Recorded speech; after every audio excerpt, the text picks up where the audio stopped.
গড়া সুই আচ্ছা আর- বলে হয় ও তা আগে তো কইবেন ঘুরে পিঠে কথা মনে ও বন্ধু আচ্ছা দাদা হ্যাঁ বলো এই আয়নার কথা চলো বন্ধু চলো এই আয়নার দাম চলো বলো তো। বলছি বন্ধু ওই যে দেখো হ্যাঁ।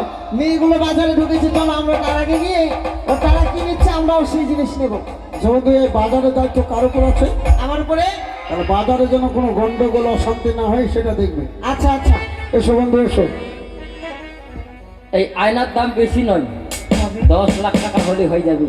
10 লাখ হ্যাঁ এত দাম ওইটা কিতে বানানো যায় না, হীরা দিয়ে 10 লাখ কয়টা শূন্য গো বলো তো 5টা।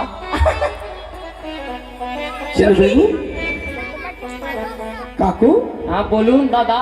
এটা কে নেবে কাকু কাকু করছেন কেন? আমার কাকু তাহলে কাকু বলেন যে দোকানদার ভাই, দোকানদার কাকু এটা কে হ্যাঁ। নেবে ওই যে আমার ওই মাসিটা নিবে।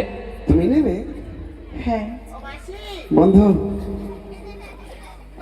কি অপরূপ বন্ধু কি সুন্দরী দেখতে আমার মন খারাপ পাগল হয়ে এই গেছে যে দাদা নজর দিবেন না, কি বলছো এটা দোকান।